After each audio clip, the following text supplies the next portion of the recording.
My parents banned my kids from Christmas, so I stopped paying for the family cabin, revealed I controlled the property, and changed the rules at our family reunion. I'm Ethan. I'm 36, a single dad of 2, and I'm the kind of guy who brings a toolbox to a family party because someone's always asking for help with a leaking faucet or a light fixture.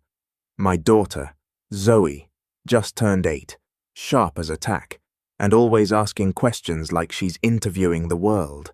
My son, Max, is 5, and thinks every couch is a trampoline. They're both a handful in the best way. Ever since my ex and I split 3 years ago, it's been just the 3 of us. I learned how to braid hair and patch up knees, how to juggle school pickups with last-minute client calls, and how to pretend I wasn't bone-tired when Max wanted just one more bedtime story. I'm not perfect, but I show up every day. And my family? Well, they show up when it's convenient. I grew up in a typical suburban household. Dad was a dentist. Mom was a substitute teacher who never wanted a full-time job. And my younger brother Jason, golden boy, high school football star.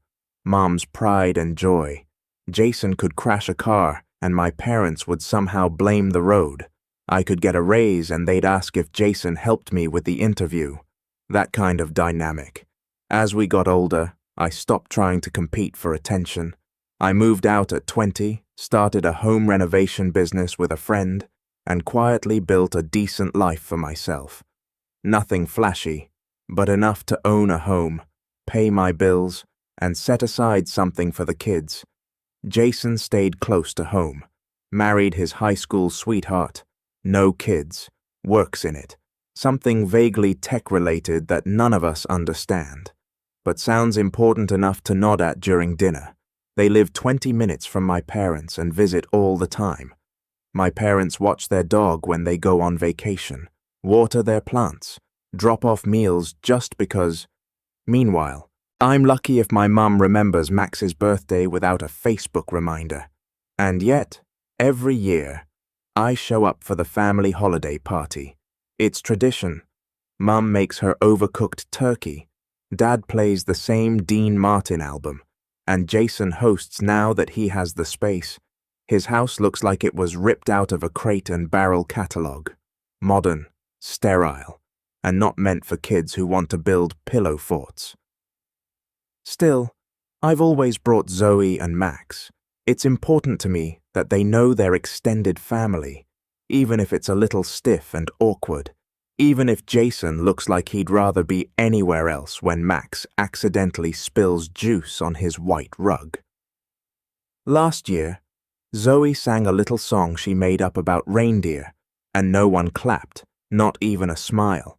Jason was too busy showing my dad some new gadget, and my mom was watching my niece's TikTok on loop like it was a Broadway show. I remember crouching next to Zoe and whispering, I thought it was beautiful, and she hugged me and said I liked it, even if they didn't. That one sentence, it stayed with me all year.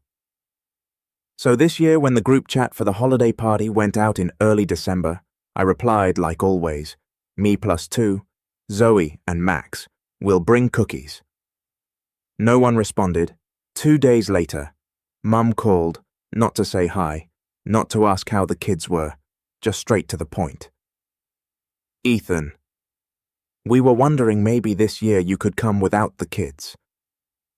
I actually laughed. I thought she was joking. Why would I do that? She hesitated. Well, last year there were a few things.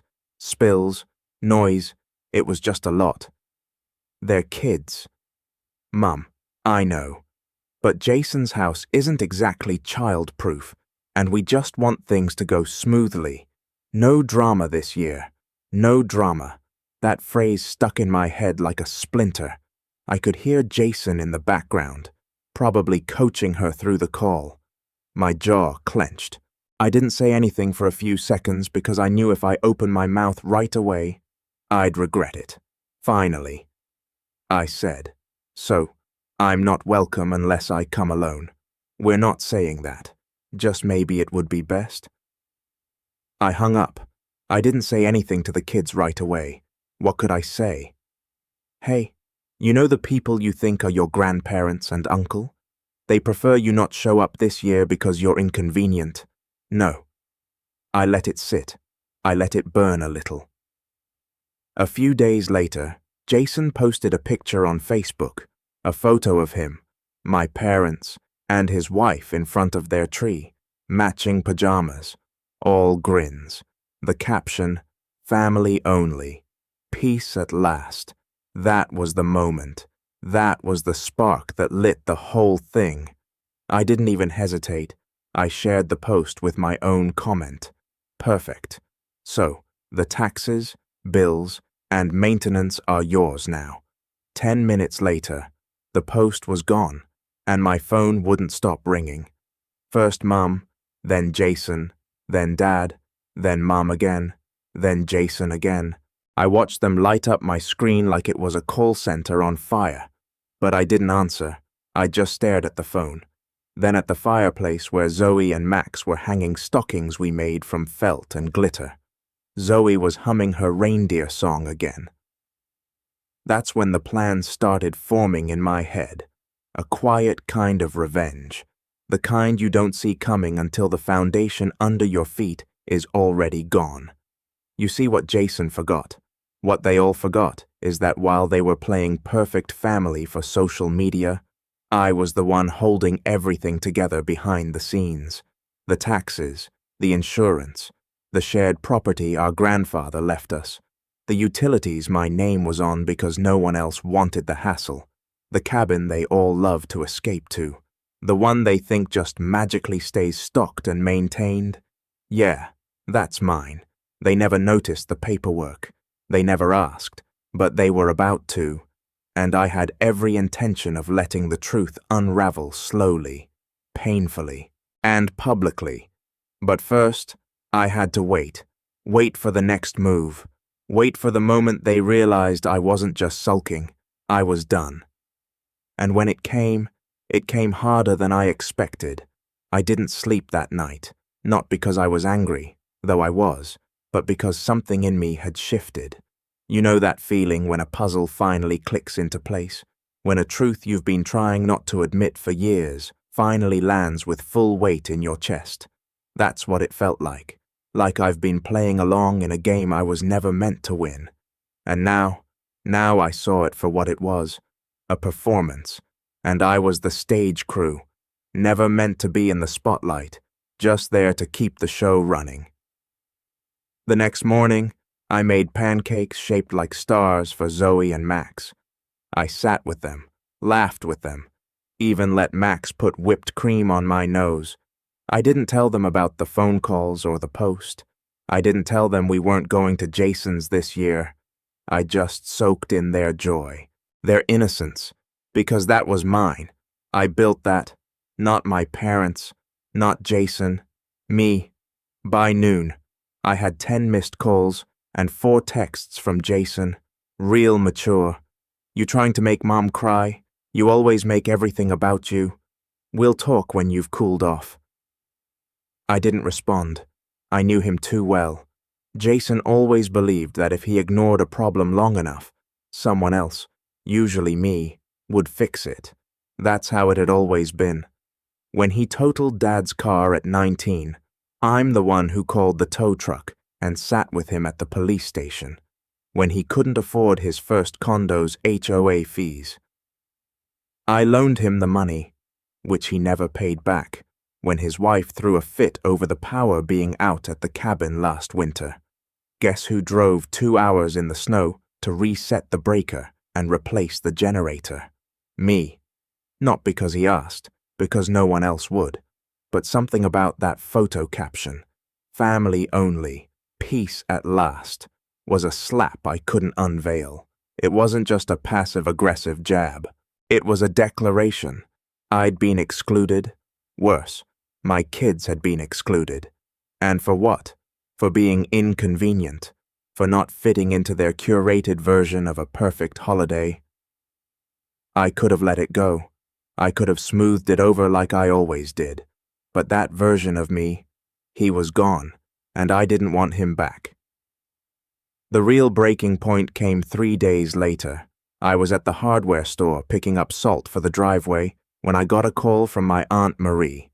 Now, Aunt Marie is my mum's older sister, lives in Florida most of the year, but she comes up for Christmas with her dog Louie and her sarcasm.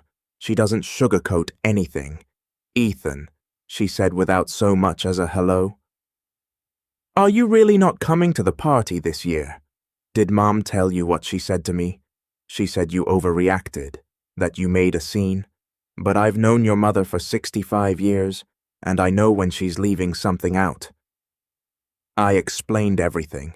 The call, the comment, the Facebook post, the sudden concern for drama. She was quiet on the other end, save for the occasional sip of what I assumed was coffee or wine. "They told me you didn't want to come," she said finally. "They said the kids were sick and you were too busy with work." My hand tightened around the card handle. "They what?" "Yeah." And then Jason made a crack about how it's probably for the best. More seating for people who don't bring chaos with them. I nearly threw my biscotti at him. I let out a sharp breath. "Thanks for telling me. I didn't call for thanks. I called because I want to know what's really going on. You've been the only one holding that family together for years, and I'm sick of watching them pretend otherwise. It was the first time in a long time someone acknowledged it out loud." After we hung up, I sat in my truck for a long time. The kids were with their mom that day, so I didn't have to pretend to be fine. I stared out at the icy parking lot and thought about every time I'd covered for them. Every time I'd let something slide because it was easier than starting a fight. Every time I told myself, it's just how they are. No more. I drove home and pulled out the fireproof safe from my closet. Inside were all the documents no one else cared about until now. The deed to the cabin, which our grandfather left to the grandchildren. Plural, in his will. The utility bills, all in my name. The LLC paperwork I'd filed to manage the cabin expenses with myself as sole managing partner. The maintenance receipts, the repair invoices, the photos of Jason's dog chewing through the deck rails that I'd paid to replace. All of it.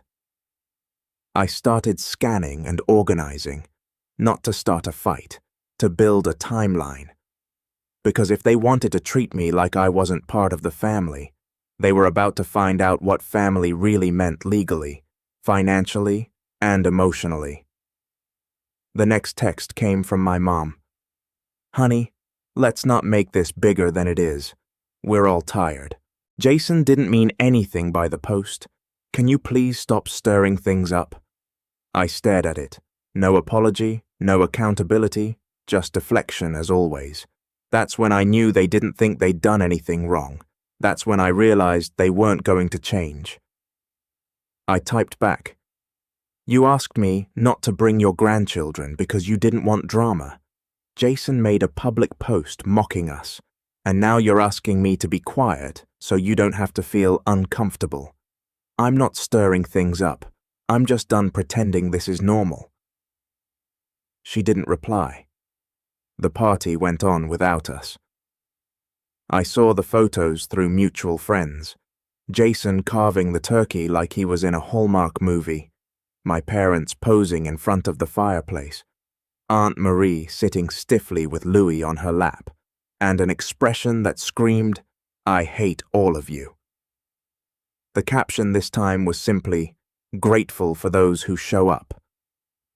I laughed, not because it was funny, but because it was so performative. It almost felt like satire. That night, Zoe asked if we were going to Grandma's house tomorrow. I looked her in the eyes and said, "Not this year, sweetheart. We're doing our own thing, like our own holiday." "Exactly." She grinned. "Can we make reindeer cookies again? We can make reindeer everything." So, we did. I let them decorate the living room with lights and paper snowflakes. We watched old movies, built a gingerbread house that collapsed twice before it stayed up, and made a fort in the living room where we slept that night. It wasn't fancy, it wasn't Instagram-worthy, but it was ours, still, even with all the joy. A part of me burned because I couldn't stop thinking about how easy it had been for them to cut us out, how quick they were to rewrite the story, to paint me as difficult, dramatic, unstable. They'd always seen Jason as the put-together one and me as the complicated one. But I realized Jason was just easier to handle, quieter, less emotional. He never challenged them. I did. That was my crime. A week after Christmas, I got a letter in the mail. It was from a property management company, apparently hired by Jason, to discuss formal ownership transfers and maintenance responsibility for the cabin. I read it twice, then I laughed again. That's when I knew he had no idea. He didn't know about the LLC. He didn't know the deed required unanimous consent for sale or transfer. He didn't even know the taxes had been paid out of my pocket for the last 6 years. He thought he could just take over because Mum and Dad told him it was his now. That was the moment I stopped being angry.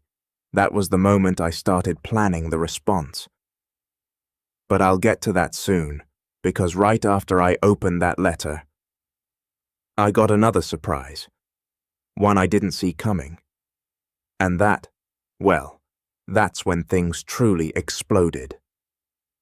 The letter sat on the kitchen table for hours. I hadn't even put it back in the envelope, just left it there in plain view like some kind of trophy, or maybe a crime scene.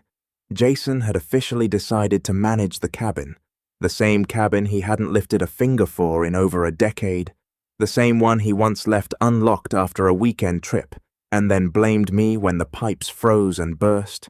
For a brief second, I felt something sour rising in my chest. Not anger this time, exhaustion. I suddenly felt every late night I'd spent fixing a busted heater, every Saturday hauling firewood up the icy path, every receipt I paid out of pocket because I'll Venmo you later never came. It hit me all at once. I was tired of proving my worth to people who never even asked what it cost me to keep things running. That night after Zoe and Max went to bed, I made myself a cup of tea and sat alone in the living room.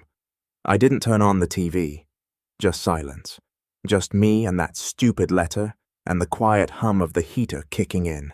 And for the first time in a long time, I asked myself a question I'd been too scared to face. What would happen if I just let go, not give up, not run away, just stop holding everything together? What if I stopped being the guy who shows up no matter what?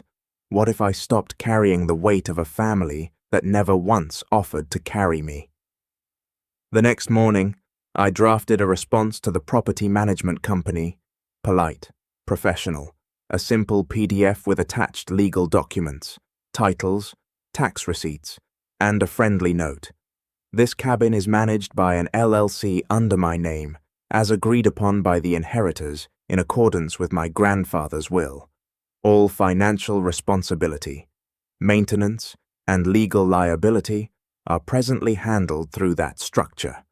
Any changes require full consent of all parties. If Jason would like to contribute to the annual costs or participate in future planning, he is welcome to schedule a meeting. Otherwise, no transfers or reassignments will be taking place. I didn't CC Jason. I wanted it to reach him secondhand. I pictured the moment he got the forwarded email, his face dropping, the confusion, the scrambling to understand what LLC meant, the dawning realization that for all his smug control over the family group chat and holiday invitations, he didn't actually own the one thing he bragged about taking over. But here's the twist. It didn't feel like a win, not right away, because what hit me after I sent that email was a sense of emptiness I hadn't expected. I'd spent years tying my value to usefulness. I was the dependable one, the fixer, the one who handled things. Now that I'd drawn a boundary, now that I'd stopped answering their calls, what was left? Just me, Ethan, Single dad, renovation contractor, son of two people who didn't call on Christmas, brother to someone who pretended I didn't exist unless he needed something. And for a little while, that reality broke me. A few weeks into January, the silence from my family grew louder. No follow-up from Mum, no apology, no how are the kids, just total radio silence. I saw a new post from Jason. He and his wife had flown to Aspen for a ski trip. The caption was, "Sometimes distance is the best medicine." A not-so-subtle jab, I guess. Fine, let them have their peace. But something inside me had cracked open, and I couldn't close it again. The space they left behind, I started filling it. It started with small things, fixing up the basement, not because it needed it, but because I'd always put it off. I painted the walls a warm shade of navy, added shelves for Zoe's books, and a little art corner for Max. We built a Lego city down there, weeks of construction, tiny roads and towers, and even a coffee shop built from mismatched bricks. Max named it Zoe's Beans. I started journaling again. Nothing fancy, just thoughts, things I never said out loud, the pain of always being the second choice, the way my mom used to dismiss my feelings with a quick, "Don't be so sensitive," the way Jason rolled his eyes when I talked about my business like it was a hobby. Writing it down didn't make it disappear, but it made it real, tangible, mine. And then something unexpected happened. A client I'd done some kitchen remodeling for a year ago referred me to a friend. Then that friend referred me to someone else. Suddenly, I had more work than I could handle. One project turned into 3. A small bathroom remodel turned into a whole home renovation. I started hiring help. A buddy from college who was between jobs, then a subcontractor for electrical work. Before I knew it, I wasn't just getting by, I was growing. Zoe noticed the change before I did. "Daddy," she said one night while we were making grilled cheese, "you smile more now." I blinked. "I do." "Yeah, you don't look tired all the time." That hit me harder than it should have, because she was right. I'd spent so long running on fumes trying to meet expectations that weren't mine. Now that I wasn't chasing their approval, I had energy left over for things that actually mattered. We started new traditions, Sunday night pancakes and pajamas, Friday movie marathons where Zoe picked the film and Max fell asleep halfway through. On Valentine's Day, Zoe made cards for her whole class, and Max drew one for me that said, "You are the best cook and the best fix guy." I didn't cry. Okay, I cried a little, and then came the call that changed everything. Late February, I was kneed in retiling a client's bathroom when my phone buzzed. I didn't recognize the number, but I answered anyway, expecting a potential customer. "Hi, is this Ethan Rhodes?" "Yes, this is Olivia Morgan. I work with Wyndham Properties. Your name came up in a meeting about historical renovations. I hope I'm not catching you at a bad time." Wyndham Properties was a huge firm that handled commercial restorations, often for historical buildings. I'd applied for a subcontracting role years ago and never heard back. "I'm listening," she explained. They were overseeing a renovation on an old downtown bank being turned into an art gallery and cafe.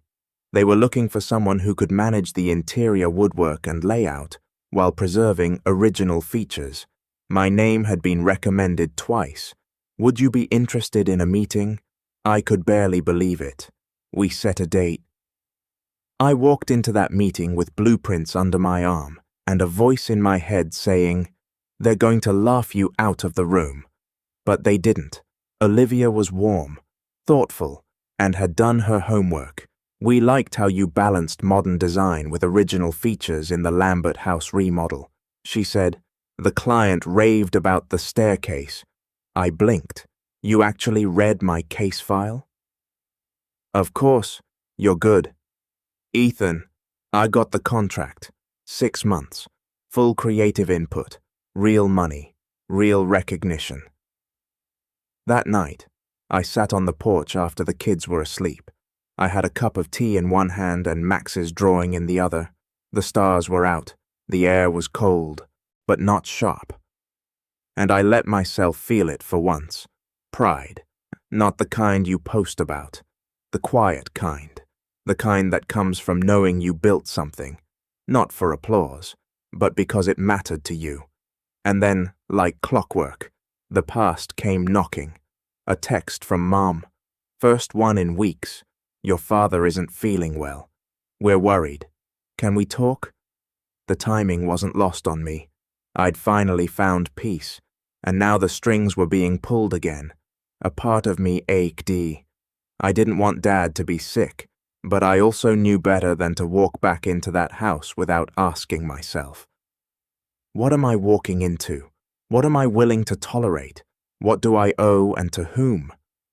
I didn't answer, not right away, because I had one more thing to handle, something Jason didn't see coming. And it started with a letter of my own. I didn't respond to my mother's text that night. I read it twice, once as her son and once as the man I'd become. The first version of me, the old Ethan, would have jumped into the car the second she said, "Dad isn't feeling well." He would have brushed off the months of silence, the exclusion, the passive-aggressive posts, and the patronizing tone in Jason's emails. He would have told himself, "They're still family. They're just bad at showing it." But I wasn't that guy anymore. Something about building my own little world, my kids, my business, my own peace, had sharpened my sense of self-worth. It was no longer this fragile thing I had to protect from their judgment. Now it was anchored not in their approval, not in their affection, but in proof in who I'd become when they weren't looking. Still, I didn't want to ignore her completely. I wasn't cruel, just careful. So, I texted back 2 days later. "Hope Dad feels better soon. Let me know if there's anything specific you need. Nothing more. No emojis, no open-ended offer to talk, just a calm, distant reply." And I meant every word. I wasn't punishing them. I was simply done bending myself backwards to earn a seat at a table where my chair was always wobbly. That message must have sparked something because within 24 hours, Jason called me. I didn't answer. He left a voicemail, voice tight with the kind of forced call you use when you're trying not to show panic. "Hey man, just checking in. Mom said you've been busy with work." "That's great." "Listen about the cabin. I didn't realize you were still doing all that stuff." I thought, well, anyway, maybe we could meet, clear the air. It's been long enough, right? I stared at the phone for a long time after that one. Long enough. I wondered what that even meant to him. Was there a time limit on exclusion, on disrespect?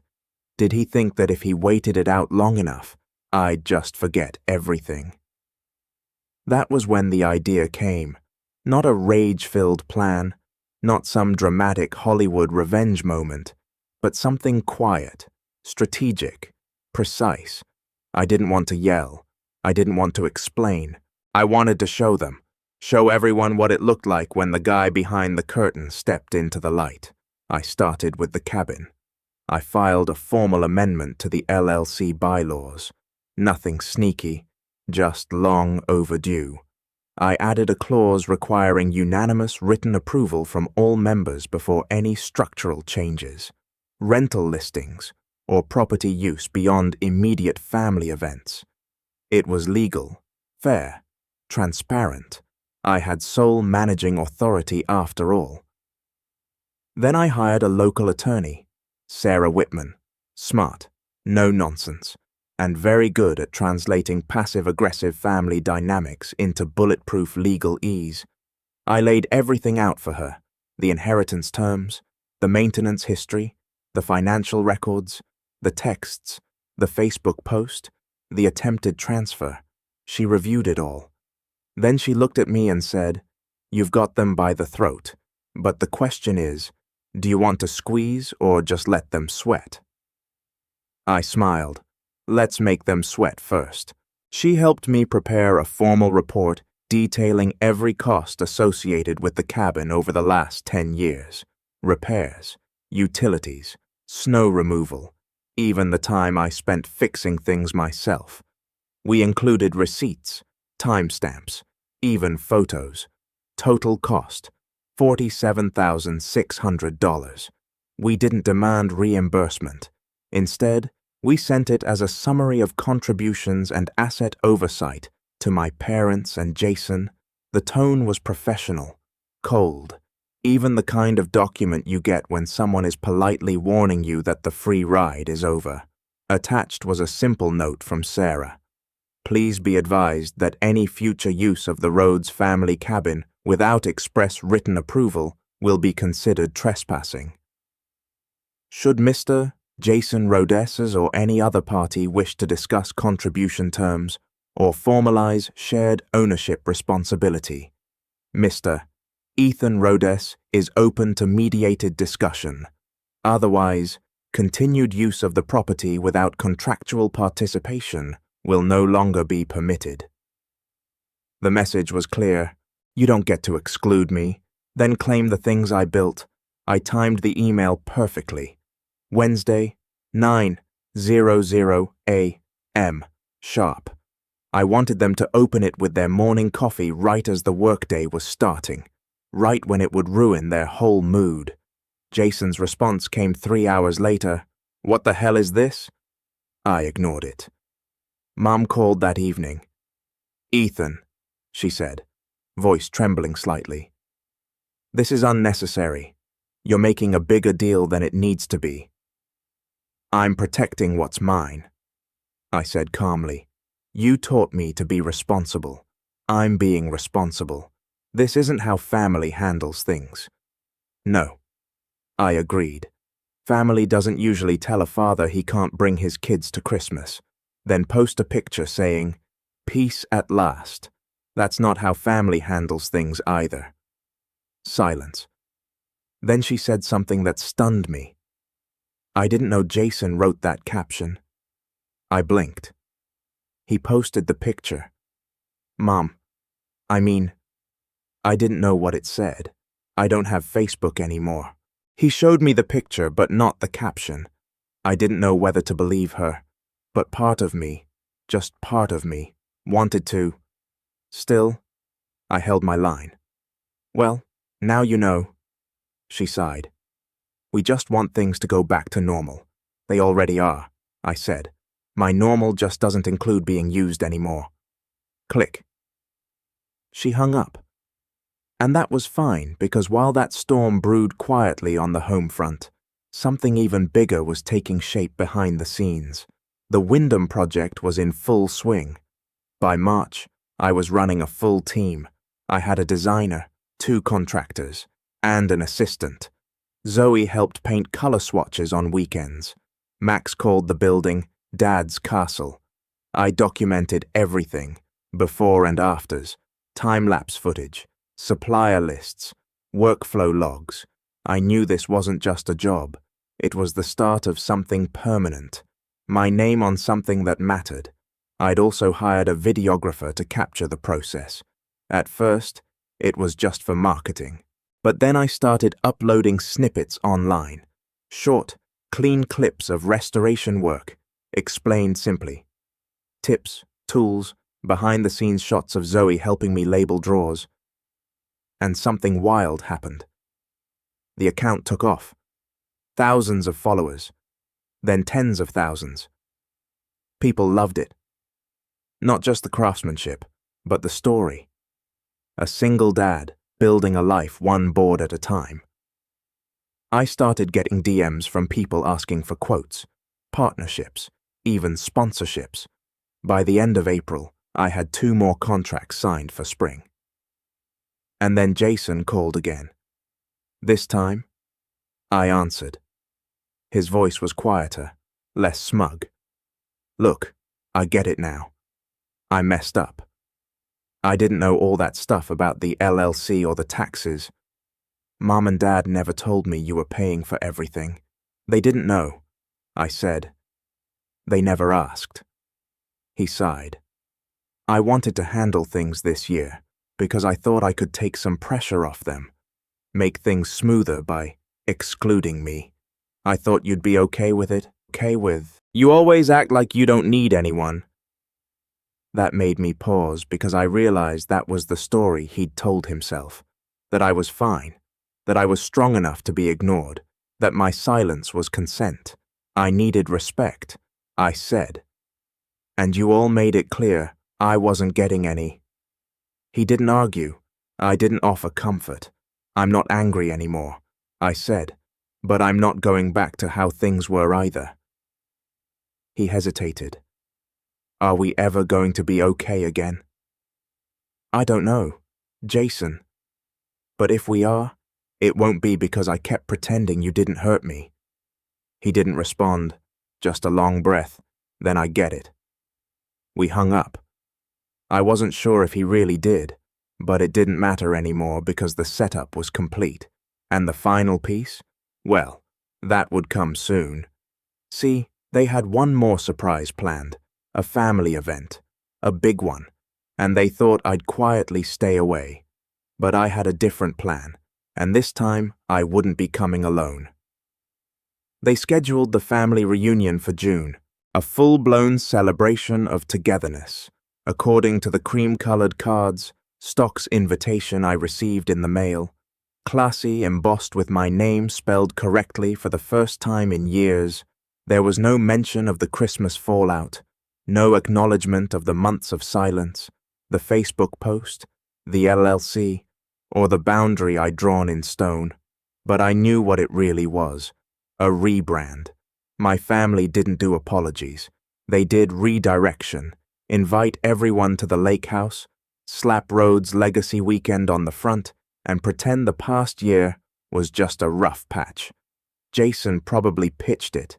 Mum probably cried. Dad likely nodded along, too tired to argue. The goal was clear: sweep everything under a picnic blanket and take one big smiling photo to prove the family was whole. Only this time, I wasn't the one they needed to play along. They needed me. Why? Because the lake house, the venue, was the cabin. My cabin? Of course it was. They assumed I'd be so flattered to be included again that I'd waive my rights, keep my head down, and mow the lawn like a good son. And that was their fatal mistake. See, they forgot I didn't just own the cabin on paper. I owned it emotionally, financially, and logistically. They forgot who'd kept it from collapsing all these years. And more importantly, they forgot who I'd become since they cut me out. So, I RSVP'd, not just for myself, but for Zoe, Max, and one guest, a +1. I didn't name her, just marked the box. The silence after my RSVP was golden. No questions, no phone calls, not even a passive-aggressive, looking forward to seeing you from Mom. I could feel the tension brewing behind the scenes. Jason pacing, Dad groaning, Mom chewing her lip, and rereading the LLC email. They didn't know what I was planning, but they knew better than to cancel now. Too many guests, too many expectations. So, they waited, and I prepared. I spent the 2 weeks leading up to the reunion turning the cabin into something unrecognizable. Not an appearance. It was still the same warm wood paneling, same stone fireplace, same wraparound porch, but in control. I installed a smart lock system, updated the security cameras, and ran every utility through an app that only I had access to. Sarah, my lawyer, reviewed every inch of my revised guest agreement. Each attendee would need to sign a digital acknowledgement form for temporary access. Basic stuff, just a formality until it wasn't. The morning of the event, the gravel driveway was packed with cars, SUVs, sedans, even a rental minivan. I pulled in last just as Jason was setting up folding tables by the lake. He spotted me and froze. I stepped out of the truck with Zoe on one side, Max on the other, and Olivia, my +1, walking beside me. Olivia Morgan from Wyndham Properties, the project manager who'd given me my biggest opportunity to date. Also, a licensed mediator and conveniently my new girlfriend. I hadn't planned it that way. Our connection had started slow, professional, cautious, but somewhere between site inspections and blueprint debates, we'd found a rhythm that felt easy, honest, real. I hadn't told my family about her, and not because I was hiding her, but because I no longer felt obligated to offer them parts of myself they hadn't earned. Jason approached, trying to smile like nothing was wrong. "Hey, you made it." "Of course," I said. "Wouldn't miss it." He looked at Olivia, then at me, then at the kids. His smile faltered. "Did you?" Get the schedule. We've got group photos at noon, barbecue at 1:00, games after." "I got it," I said. "But before that, I need everyone inside for a quick announcement." Jason's eyes narrowed. "Announcement?" "Yep. Shouldn't take more than 10 minutes. Mom and Dad appeared on the porch dressed like AJ. Crew ad, trying to play it cool." I gave them a polite nod. Inside, cousins, aunts, and uncles were milling around the kitchen, sipping lemonade, and catching up like nothing had ever happened. I stepped onto the coffee table in the living room and clapped twice. "Hey everyone, quick housekeeping before we get into the fun stuff." Chatter died down. Eyes turned to me. "I'm glad you're all here. It's great to see everyone under one roof again, especially this roof." A few polite chuckles. I smiled. This cabin has meant a lot to all of us over the years, and as most of you know, it was left to the grandchildren by our grandfather. What you might not know is that for the past 10 years, I've been solely responsible for maintaining, funding, and managing it under a legal LLC, Murmurs.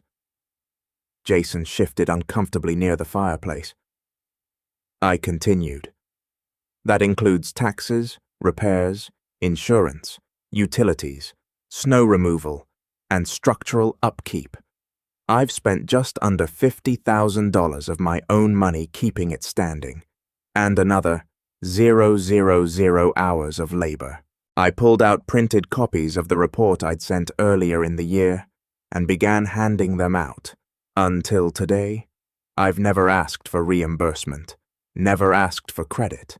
But now that the cabin is being used for a large family event with guests I didn't invite and without prior approval, I'm updating my terms. Dead silence. Jason opened his mouth, but I held up a hand.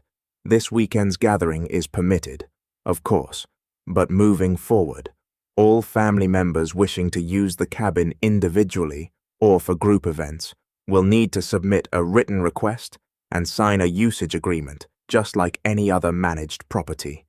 Fair, professional, transparent. Mom's voice trembled. "Ethan, this isn't necessary." "It is," I said calmly. "You made it necessary." Olivia stepped forward and began distributing digital access codes via QR cards. "Please scan these on your phones," she said smoothly. "They'll log your attendance and activate the smart lock system. Anyone who doesn't register will not have access to the property after this weekend." Dad cleared his throat. "This is ridiculous. You're treating us like tenants." "No, I said I'm treating you like adults. I let that hang in the air." Jason turned red. "This isn't what Grandpa wanted. Grandpa wanted us to share it. He didn't want one person to be used while everyone else sat back. If you want shared ownership, I'm happy to sell portions of the LLC. We can draft a schedule, split the costs, and go from there. And if we don't, he asked bitterly, then you visit when invited, like guests. The next 30 minutes were chaos.